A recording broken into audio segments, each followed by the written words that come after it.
And welcome to the latest episode of Rediscovered, which is my Let's Build series set in the world of vintage story. Vanilla vintage story, to be exact. And the story so far is, first we tried very hard to survive, and we eventually got that part locked down. And then we found this cool little island to build on. So safe and sound, away from all the potential dangers of the world, including the bad mojo that floats around this game world.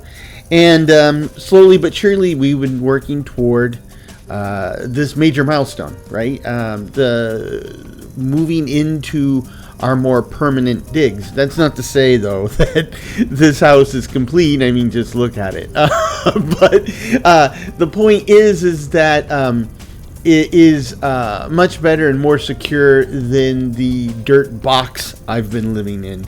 And so today I want to move my stuff out of the dirt box and into well, we've been calling it a fortified house, I guess. But tower, it's not really a castle, whatever. It's a much better shelter. Now, the thing is the new house has a lot of space. Even knowing it's not even close to being complete, it's got a lot of space, and I want to make really good use of that because again, we've been living in a dirt box, and space was limited in the dirt box, and we've definitely felt the pains from having everything stacked on top of each other. But it's an exciting change for me, right? We're taking the next step, and this is all important because winter's coming, and you don't want to be in a dirt box in the winter. Arguably, you don't want to be in a dirt box any day of the year, but that's not the case. That's especially the case here. So that's what we're doing now. What I'm doing is I'm taking some of the material off of the current walls so that we can use them to build dividing walls inside the basement layer, which is where we're moving right now.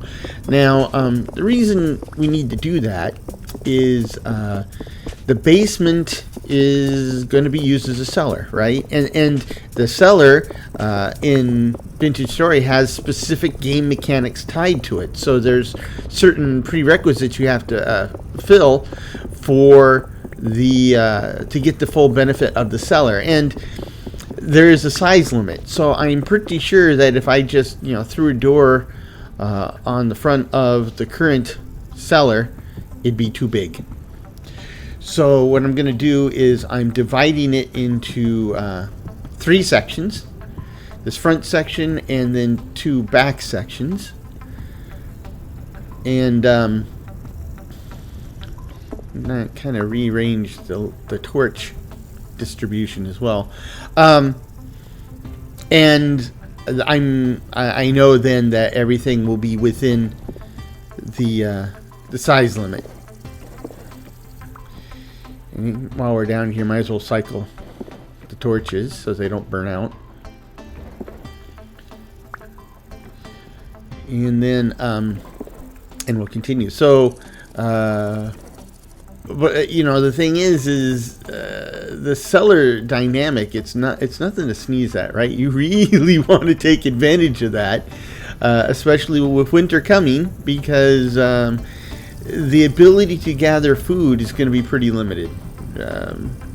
Virtually zero except for hunting, and there's nothing wrong with that, but hunting in the winter, again, this game has some pretty strong and realistic survival mechanics, and hunting in the winter, I'm sure it can be fun, but it's cold, right? So you can only spend so much time outside before you literally start to freeze. And quite frankly, we it's now close to middle August, and we don't have a whole lot of furs and stuff to work with in terms of having winter clothes.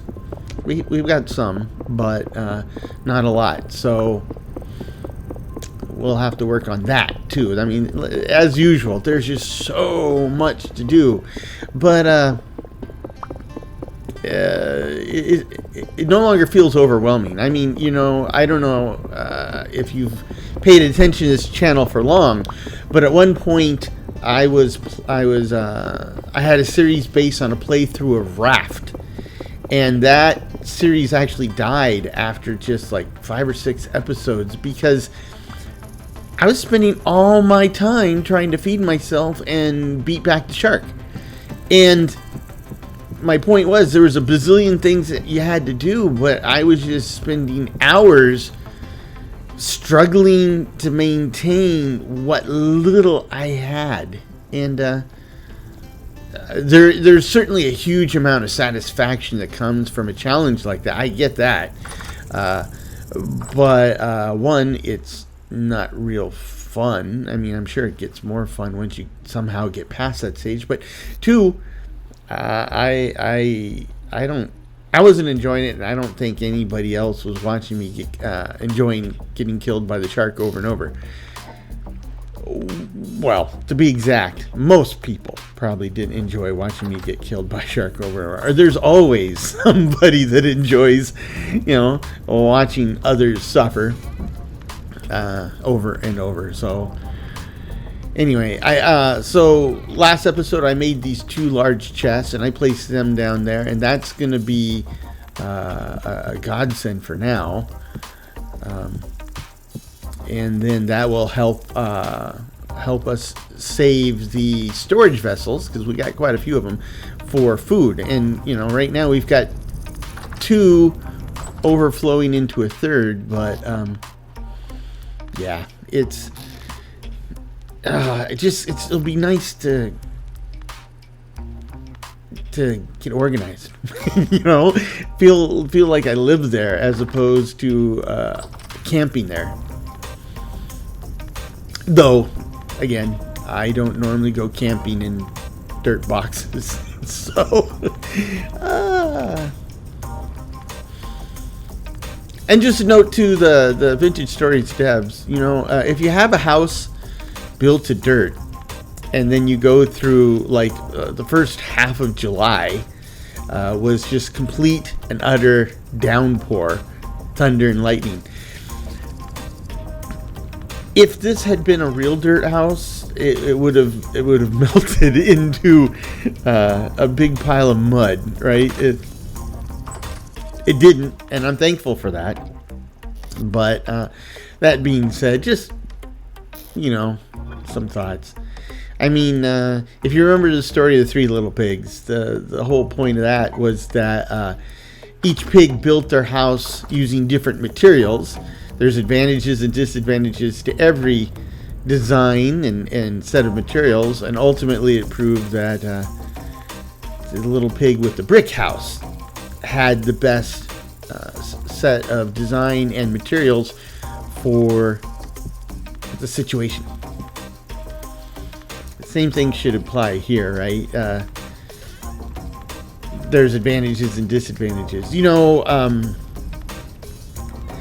That's one of the classic elements of game design, and I was really kind of impressed. Lately, I had been playing a lot of Icarus. Oh, and in Icarus, at some point you definitely want to start generating electricity, right? And the 3 ways to generate electricity are through burning biofuel, like through a generator, wind turbines, and solar power. And each of those has definite advantages and disadvantages, right? And they really play into them. So, there's another one too, water wheels. So there's 4 ways to generate energy. So the biofuel, of course, you got to generate the biofuel itself, which it isn't bad, but the amount of electricity you generate from a given amount of biofuel, it's not great. I mean, it's useful for small applications, but for larger applications, you need something more, right? And then there's the wind turbines, and they generate a medium amount of wind. But when the wind stops blowing, you stop getting electricity. And when storms come in, they actually generate much more electricity because of the wind generated by the storm. But then they take damage, so you're constantly up there repairing your wind turbines. There's the solar panels, but the obvious one, I mean, they generate a massive amount of electricity, but when the sun goes down, they're generating nothing. And then the water wheel is generally the best low maintenance option, but it too has drawbacks, right? Because the water flows, wheel turns, and in the game the water always flows, but what happens is the water wheel collects a bunch of junk, rotting plants, sponges, sometimes fish parts. And when you get 50 items accumulated inside the water wheel, it stops working. And so, I was generating plain electricity, everything's fine, and you come home and the house is dark, and you have to go out in the dark and remove all the sludge and stuff inside the water wheel. So, but you see, this is a beautiful implementation of this classic game mechanic, right? Which is, there is no perfect solution. Everything has an advantage or a disadvantage, and you're just gonna have to look at them and figure out what's important to you and make a determination from there.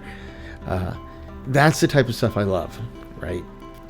No Man's Sky has something similar. They have exocraft, right? Which exocraft are just vehicles that they're not your regular spaceships. They're vehicles, but they're not necessarily ground vehicles, right? Because they've got they do have ground vehicles. So there's like a kind of a big old truck type of thing, and then there's like a dune buggy thing and a motorcycle thing, and then there's a mech, right?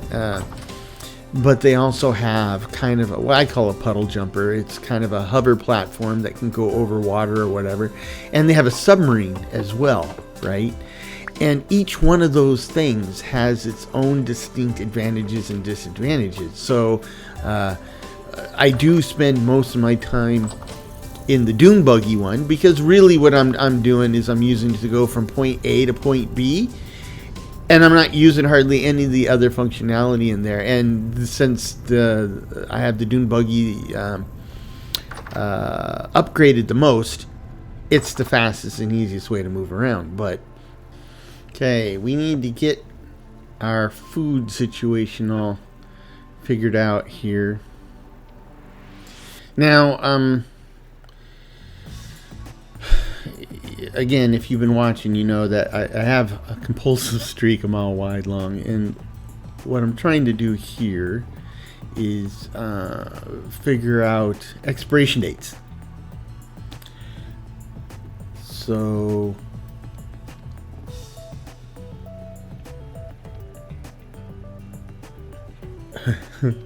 so stuff that gets that is going to expire sooner is at the front of the list, and stuff that will expire later is toward the back of the list. If you've worked in food service, you know you need to rotate your stock to to be efficient with the use. Try to avoid wastage. Everything's 1.7 years almost. Ooh, I spoke too soon.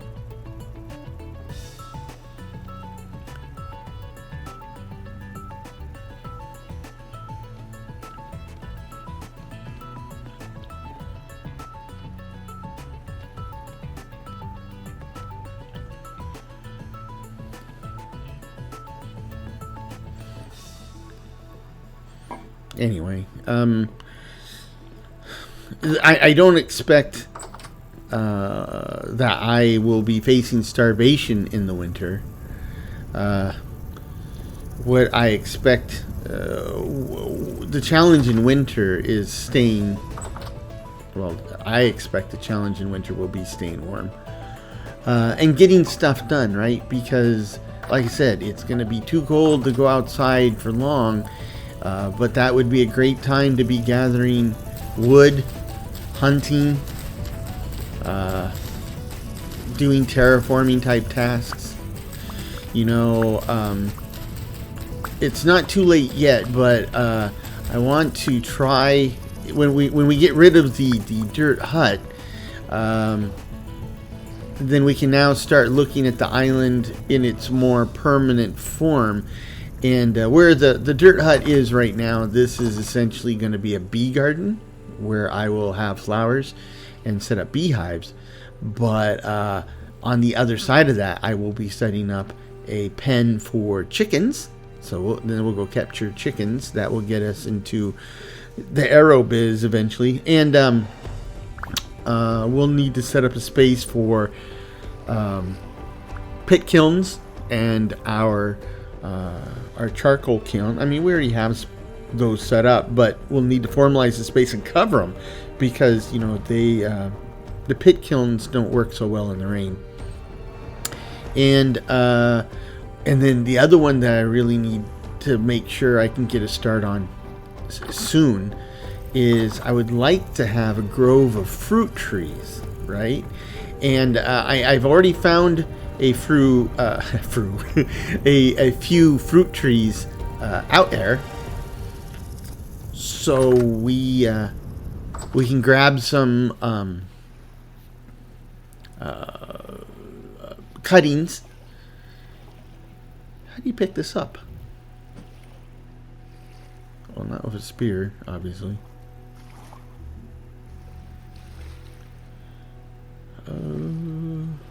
I could just beat it up, but this will be quicker. Anyway, get those fruit cuttings and get those planted, and with luck, they will grow into young fruit trees, saplings. You know,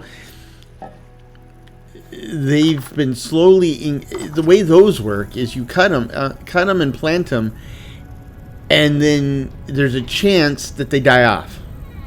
And over the releases, that chance has been slowly diminished. It used to be like a 60% chance it would die off, then it was a 50% chance, then it's a 40%, and I think it's still 40% chance it fails, but it might be down to 30% anyway.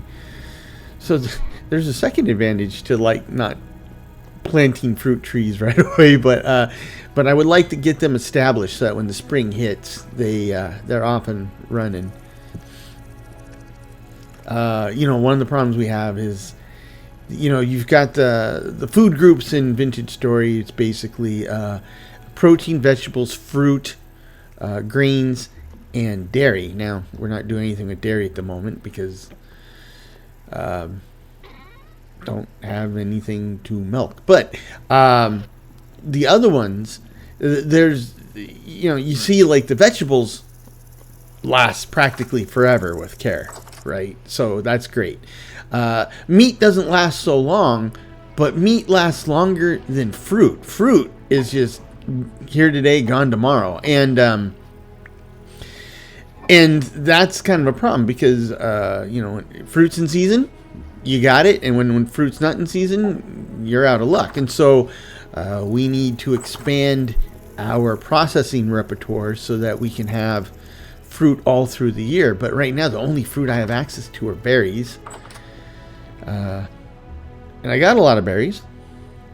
And I like them very much. But, you know, we'll want to build upon that. Now that we have this extra space, though, I want to also take advantage of this mechanic is called ground storage, and other games have this kind of sorta, but Vintage Story really kind of elevates it to an art form. And as the releases have been coming out, they've been expanding the number of items that you can store with ground storage. And if you're talking about being efficient, no, just create a bunch of storage containers or chests, throw everything in there, which is very Minecrafty. But can you do this with logs? No. Logs don't. They just come out pretty much the way I got them in the first place. So we will... Oh, no, I'm going to need stone to break it. So, yeah. So, but this, not only does it look cool, it's actually, I think, again, if for a game based on realism, I think this is more realistic, right? I mean, you look here. I got tons of clay and hides and bricks and ladders all in one chest. Now, that'd be a walk-in chest in real life, but you know, in real life, when you have big bulky materials like that, you would you'd stack them outside of a container, and that's where this ground storage comes in. And I think it's a pretty cool mechanic. Let's pick these up and move them down. Ooh, pick up this stuff too. Now that we can make barrels, I will need to make a special barrel for holding all the spoiled stuff, because we're going to use that to make some outrageously productive farming blocks, and that'll be great. Though the farming getup I have right now is pretty sweet, right? Building on an island let me kind of work irrigation in for free, and it's pretty good. Now, eventually this will all be enclosed, and this will be the main living area. So, and this is the entrance. So, this is my don't go outside without them tool rack, and that's where we put the spears. But the other tools will be down here. Right now, this is shaping up to, well, this is everything. It's our living space, kitchen, the whole shebang. But eventually, this will probably be the work area. Huh. And you can see, too, that the placement of storage containers, not chests, but the smaller storage containers, is relative to your facing. So if you want things kind of lined up like this, you need to kind of square yourself off of where you intend to put it. Same's true for the anvil too, by the way. If I was at a weird angle, I could park the anvil at a weird angle, but some cases that's desirable.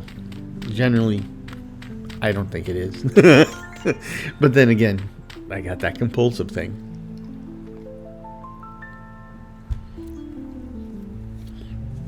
If you ever watch Big Bang Theory,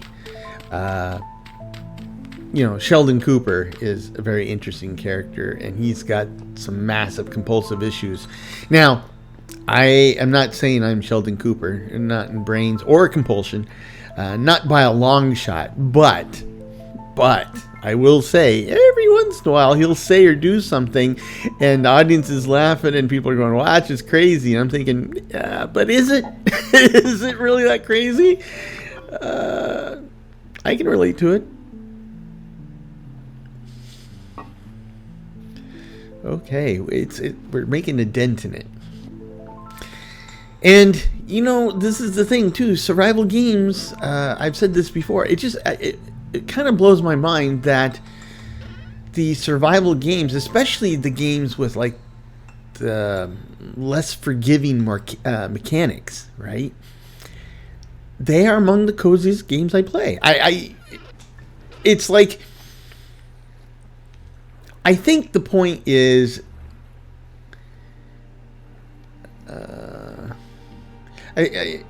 I think the point is that if you're just playing like some type of like creative mode, comfy, cozy builder type thing, like I have a game called Tiny Glade, and all you do is you just build tiny little houses.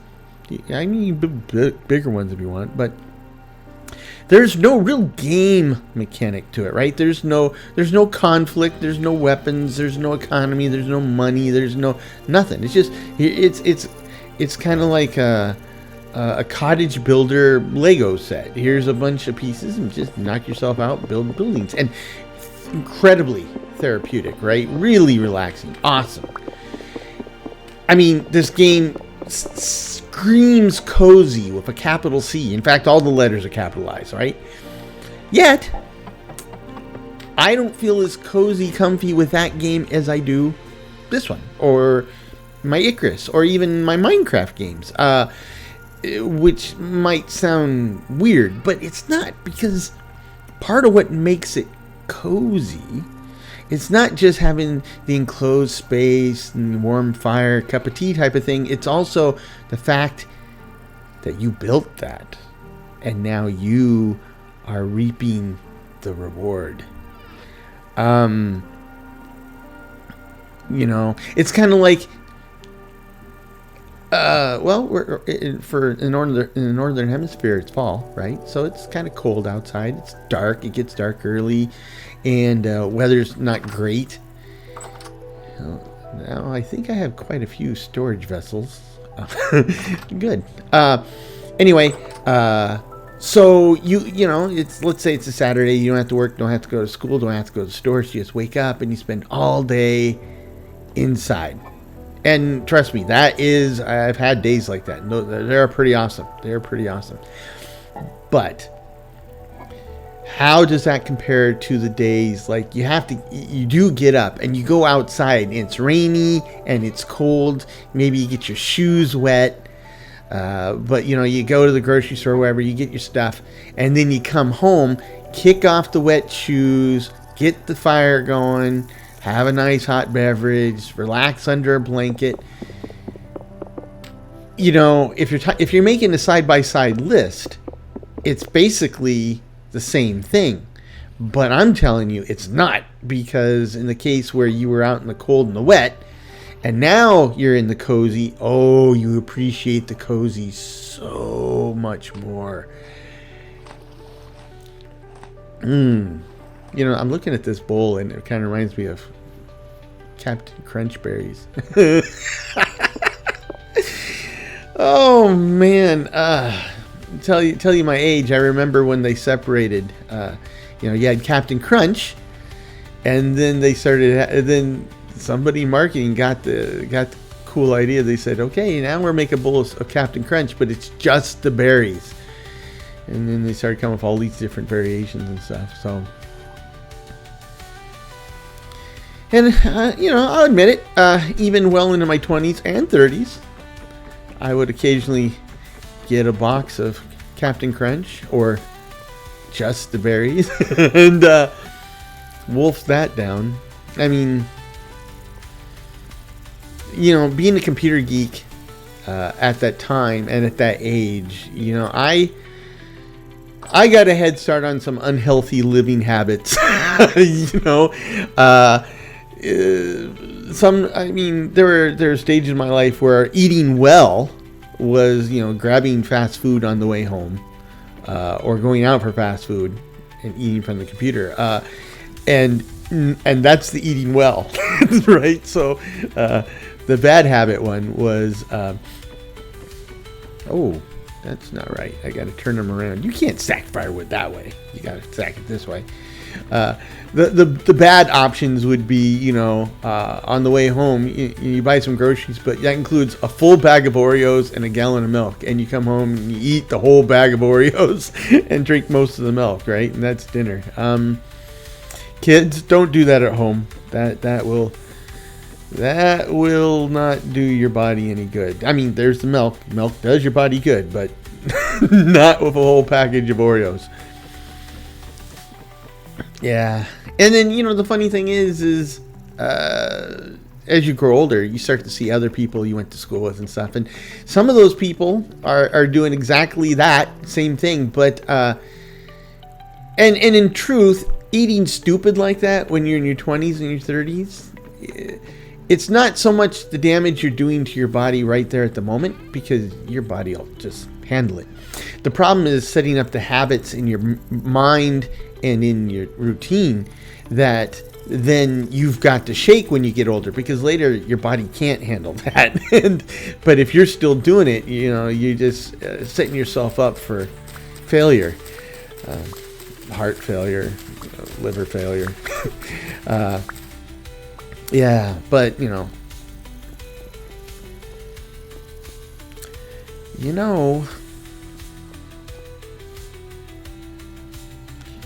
okay, this, put a little fire in the corner.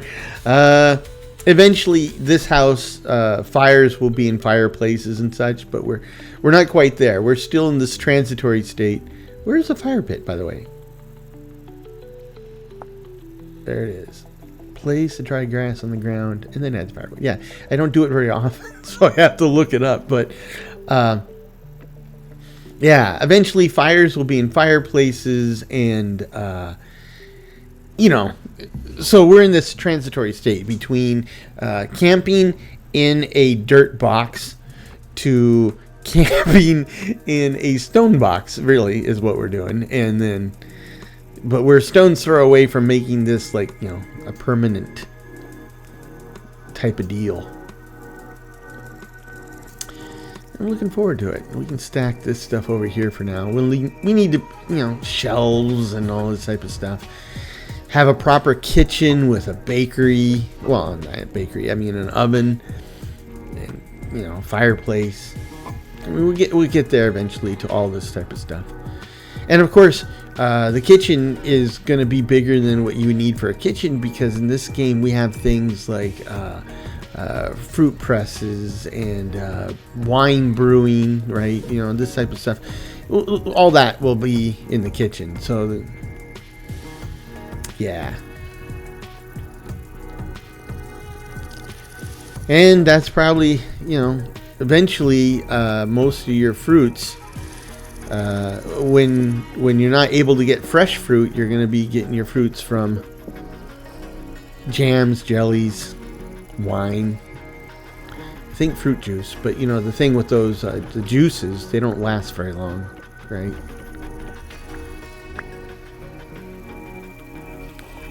So, okay, that pretty much empties it. I mean, we still got our food over there. In real life, you wouldn't want to leave your food unattended. It attracts vermin who would then eat your food. Okay, so let's put these forge type tools over toward the forge.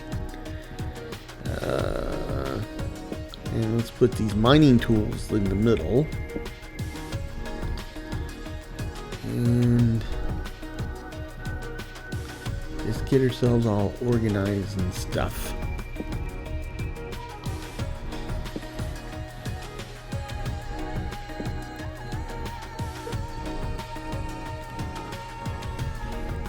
It's a classic age-old mechanic too, which is, you make something.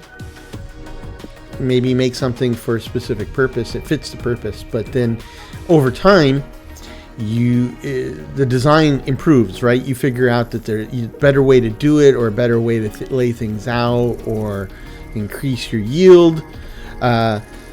So then, how do you implement the improvements, right? So do you fix or upgrade the old one? Do you scrap the old one and start fresh? And that's going to be it depends. But sooner or later, it's going to happen. And it doesn't just happen once. It happens again and again and again and again. And if it didn't, we'd all be, we wouldn't have kitchens. We'd have a fire pit and no shelves, no oven, no anything, right? It's just, that's how these things work. Progress. Now I'm going to have a bunch of dirt, but we'll use this dirt soon to expand the island a bit. Like I said, we besides the chicken pen, I would like to get like a goat pen, right? And then we could branch off into dairy. Now, in real life, I'm a big fan of dairy. Big fan of dairy. And in fact, my whole family is a big, we're all milk nuts. So, I'm buying a gallon of milk every day or two. It's a family of 4. Now, I'm sure some people drink more than that, but I think the vast majority of people drink a lot less than that. Something, I think, yep, they're done. Sweet. No, nope. Okay. Oh, onions are finally done. At this point, it's early August, and most crops will take 2 months, which will be early September, early October. I'm not quite sure it's a good idea to plant. I'm not quite sure when it gets really cold, but I don't want to have something get 90% of the way ready to... Was that you? It wasn't me. Oh, this is not cool. You're not supposed to have bad guys in the new and improved safe space. I can't get him to the door. Hey, don't even swing at me. Oh, you did not throw that at me. For good measure. Here. There. That's satisfying. So I think that's like the first time in like ever I've gotten something off one of these guys. No, I think I got a gear off one of them once. But if you're going to sustain yourself from dropped loot, yeah, you're gonna starve. Okay, brand new vegetable. I know it's gonna be 2.3 years. So onions keep longer than the other vegetables. That's just crazy. I got some new turnips too.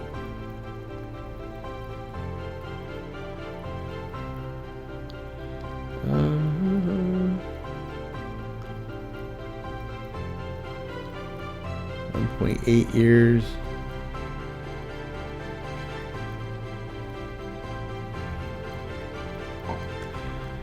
Oh, we'll get it sorted out later. Still, I mean, we're not close to the end yet, but there's still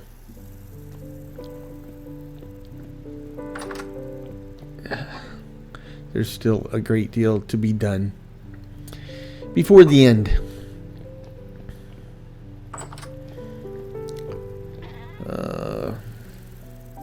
Got quite a few fibers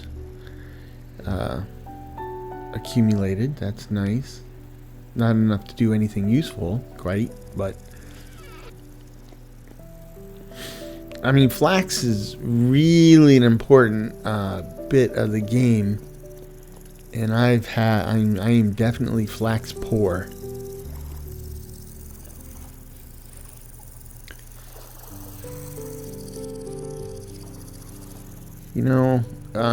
This is the front door now, and it's not very welcoming. You go to somebody's house or walk. I'm sure everybody has a house on their street that you walk by it, and you're certain it's got to be like a haunted house or a drug den or something, because nobody's mowed the lawn in like 4 months or or something like that. That's what this looks like.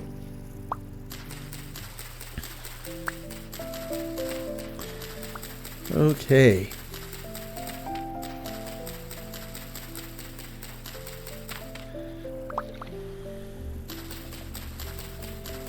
We don't want to get rid of these. We just want to move them.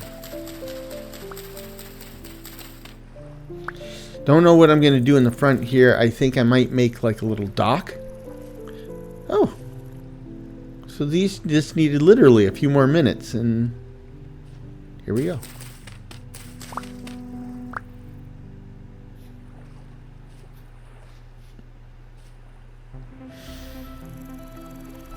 cabbage is halfway done.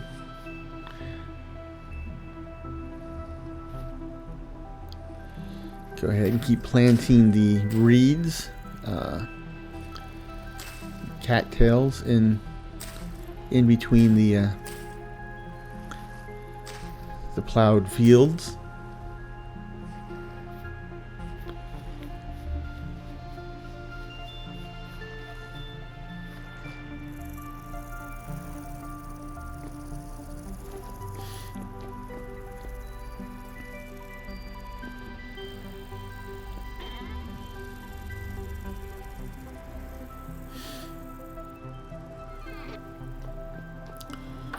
More veggies.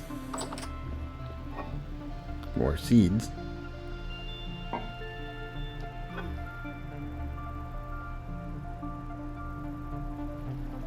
Huh. It just puts them in the first one available, huh?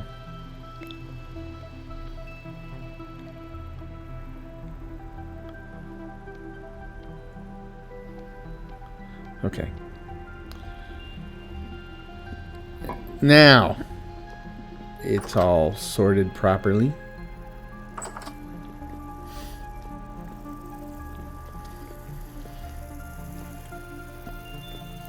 Okay.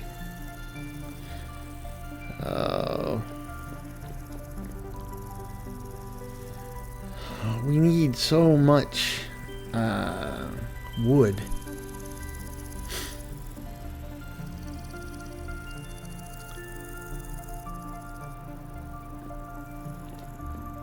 Just trying to, because I do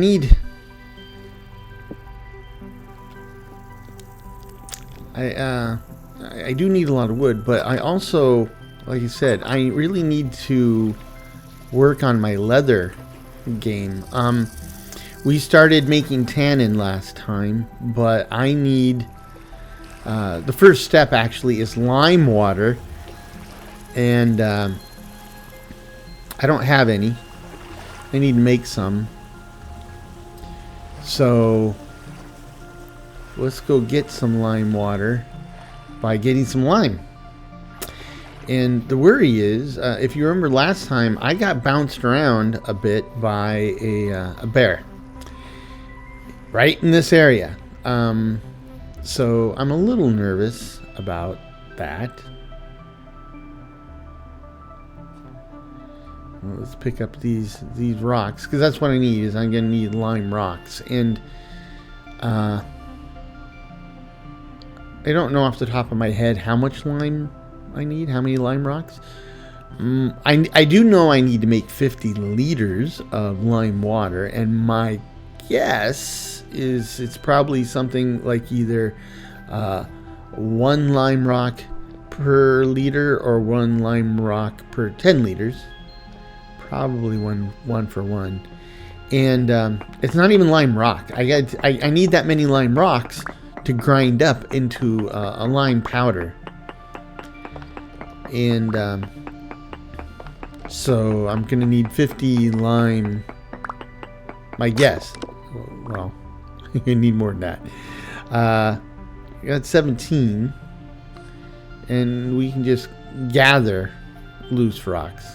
I don't want to use up all my copper pickaxes on lime water, but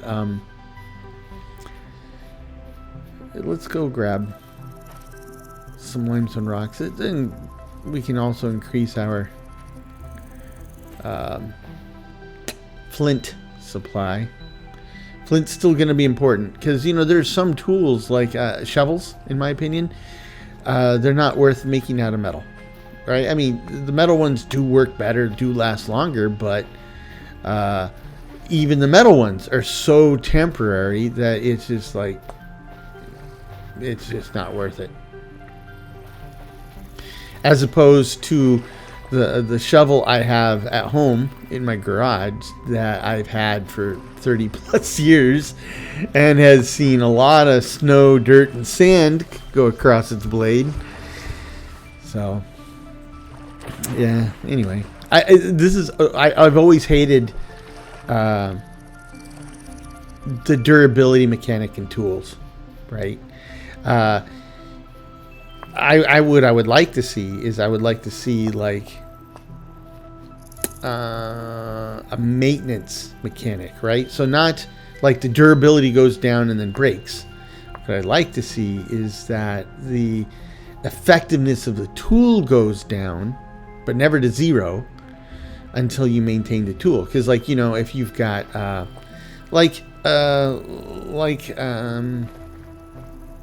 something that's sharp, right? You don't throw it away and get a new one. You just sharpen the blade. Now, sharpening the blade does remove a little material, so if you constantly using it and constantly sharpening it over the course of 10, 20, 30 years, yeah, eventually the blade's kind of hosed and then you got to replace it. But I mean, no, we're playing these games. Nobody is playing in a world for 30 years, right? So that would be a better mechanic. Same thing with like the shovels or something, you know. It's slightly less effective after a while, and then you can go do something to maintain your shovel.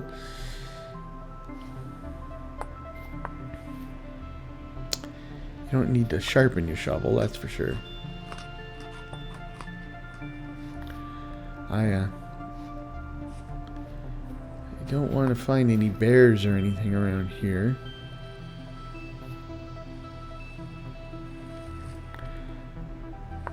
Didn't realize I picked up some quartz.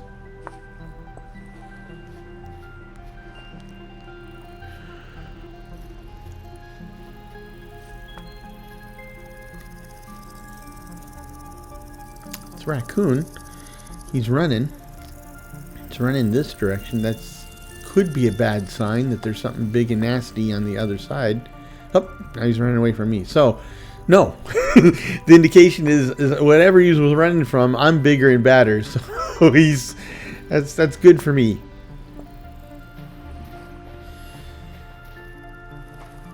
I like to think so, at least. What is this? Oh, flax. 8 out of 9. Can I get some flax from this?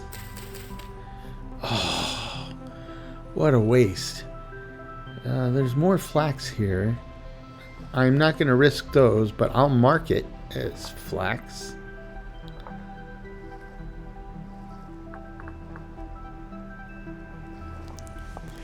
And we'll come back later when it's ready. Because, you know, I'm flexible.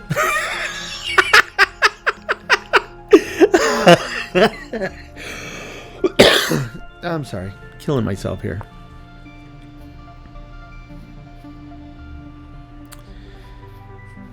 Is that a wolf or a fox? Oh, that's a raccoon. Oh, there he is. Is that the same one? Different one?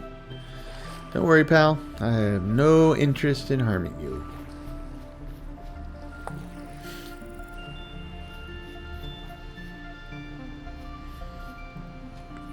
Oh, yeah, I remember that.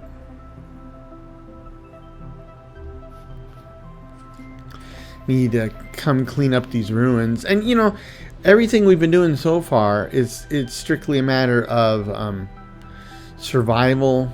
You know, making the transition from surviving to thriving, right? But this is a game with a backstory. I mean, you know, drifters and you know, all the others. There's a story going on here. Now, I really have no idea what the story is. I know this is a post-apocalyptic world. We've seen ruins, so there was apocalypse. But I don't know the story, right? I've done taken a lot of pains not to educate myself on the story. So I don't know what the story is, don't know what I have to do, don't know what I need to do to find it and get it working. But I'm sure sooner or later we'll stumble upon it. Because, you know, the way I kind of foresee this, at some point we will have things built up enough that we can start thinking about extending things, right? And what I mean by that is the way things work, food only lasts so long. You can only carry so much food with you. And going just cross country over the land and stuff can be both dangerous and confusing. You can get lost, right? So I kind of foresee throwing my ore around. Oh, no. What I foresee is a time where we kind of get this built up, and then we start building a network of roads from point A to point B. The problem is I have a point A. I don't really have a point B in mind. But hopefully we'll find some traders. Those are potential point Bs. Oh my gosh, this is... How fast is this? Oh, we're going to be here for a while. So, you know, but we'll be building these roads, build a network. I might have to build like a series of houses or inns or whatever you want to call them that basically are places to stay along the way. And, you know, there's a way to preserve food basically forever using animal fat and or beeswax. And we might have to employ that so that we can stock up supplies in these places so that we can go long distances, because this is a big world. This is, I'm going to need 50, all right. 1 liter water, 1 lime equals 1 liter, and I need 50 liters in a barrel. So that's what we're going to do. But, you know, this world has an equatorial zone. It has polar zones. I'm in a temperate zone, right? Now, they're not to scale, so I'm not going to have to walk tens of thousands of miles. But in scale, I am going to have to go... Well, I think the size of this world is 1 million blocks, and a block is basically a meter, right? So 10 million blocks, knock 2 zeros off of that, that would be 100,000, 10,000. So that's still 10,000 meters. I mean, 10,000 kilometers. Right? That's 5,000 kilometers north, 5,000 kilometers south, 5,000 kilometers east and west. 5,000 kilometers is about the size, you know, the width of the United States, North America, right? So you're not going to do it with a backpack full of crackers and you know, and make it in a day. So no, I don't think I'm going to have to build a network that spans tens of thousands of, well, or thousands of kilometers. But I do suspect these guys aren't going to create this big old rich and diverse game world and then put all the stuff you need to see within, you know, a 3-block radius of where you start. There, you know, it's like it just doesn't work that way. It's like going to a buffet and the only thing you get is a slice of bread. You might get 5 slices of bread, but that's the only thing you eat. And it's like, well, what's the point of going to the buffet? I love buffets. I used to love, I mean, I still do love buffets, but back in the old days, buffets were economical, right? You go to the buffet and you get a bunch of food at a screaming deal. Now you go to a buffet, it is not, it's a treat, right? You're going now because you want to sample all these different things, but you're not going to go there to save money. That's unless they still have some budget buffets someplace, but I haven't seen one in years. So they used to have a Golden Corral buffet a few miles from here, but that went away. So the food wasn't the greatest, but I mean, you know, you go and you pay your 10 or 15 bucks and put yourself into a food coma. Yeah. Anyway, I am old enough to remember back in the days, that was a big deal in Las Vegas, right? They had buffets. They were really good buffets and cheap, because the idea was you do stuff like that. It's called a loss leader. You lose a little money on that, but you brought people in, and then while they're there, they gamble, and ultimately the house always wins. So that's where they get the money for all those big, huge, fancy casinos, right? But I spent a few times in Vegas as part of military exercises, and so we were in the area for like 2 and 3 months at a time, and I learned all the best buffets. This is like in the late 80s, and the Lady Luck Casino, I think it was Lady Luck, had a seafood buffet that was like $7.99 or $8.99, and I just go in there and eat crab legs. It was so good, so good. I mean, a seafood buffet for $7.99 or $8.99 now is just crazy talk, right? I mean, you know, money has a different value than it used to, but that was still a screaming deal even back then. So I saw on a video a guy used a bucket of water to make a source block, so I don't have to keep running back and forth, but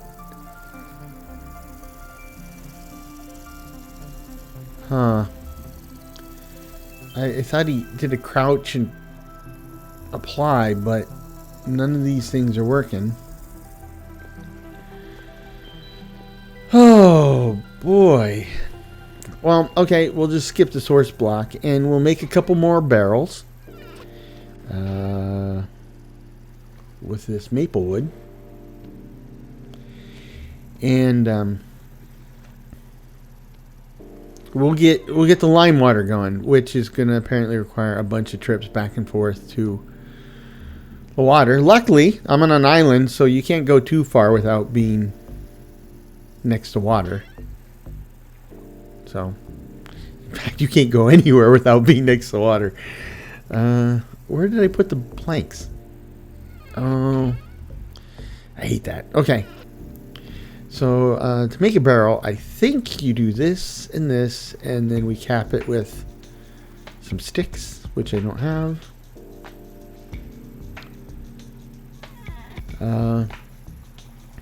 So this, and then sticks, right? Nope. Okay, if in doubt, look it up. They do make that easy. I appreciate that. Oh, look, it doesn't even use as many planks as I thought. I need more sticks, though. There we go. So that, and then two, and I need more sticks. Two. There we go. 2 barrels. Barrels don't stack. In real life, they stack, just not this way. Okay, so these will be my lime water barrels, and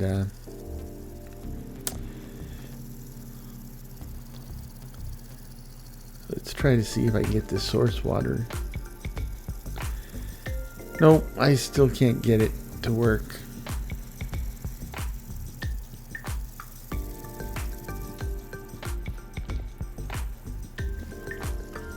Okay. Then a one-man fire brigade is what this is, which isn't much of a fire brigade, or bucket brigade. Has none of the advantages of a bucket brigade.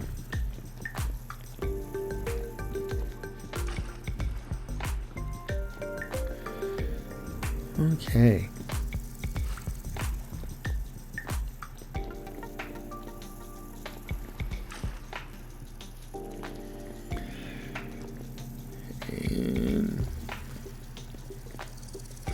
One more.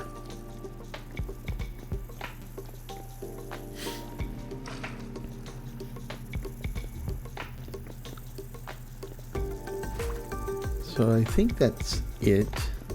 It's always good to have water with you just in case. Yeah. Okay, we got 50 liters of water. Now we take our 50 lime. Now we got 50 liters of lime water. It's ready to go. No further preparation necessary. So it's okay, this pelt, perishable 1 day. Oh, so I got the small hide or the bear hide. The bear hide, I can only do either or. Can't mix your hide. So we'll do the bear hide because that's a lot more leather. And we've got a bunch of weak tannin, so I need to get the strong tannin going. And Ooh, looking at the time, I think that's about all she wrote.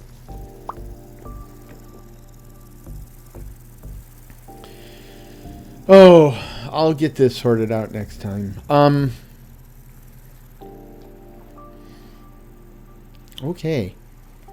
So, I'm looking around. I'm pretty happy with how things have turned out. Let's set the water down. And, well, if we're going to admire our handiwork, there's no view outside that's going to show you this. And this is this is what we did today. This is the result. This is better than what we had. I think it's looking pretty good. It's more functional. Not just more functional, but the same functionality is more functional, but we're adding functionality, right? We now kicked off leather working operations, and yeah, this is coming together, and it's been a long time coming. So, for those of you who've been with me every step of the way, thank you. Truly do appreciate that.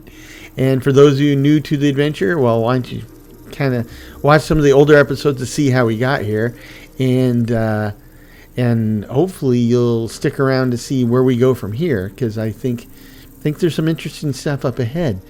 But all that's in the future. But in the meanwhile, until next time, I hope this finds you and yours in good health, good spirits, and perhaps just a touch of good fortune. Cheers.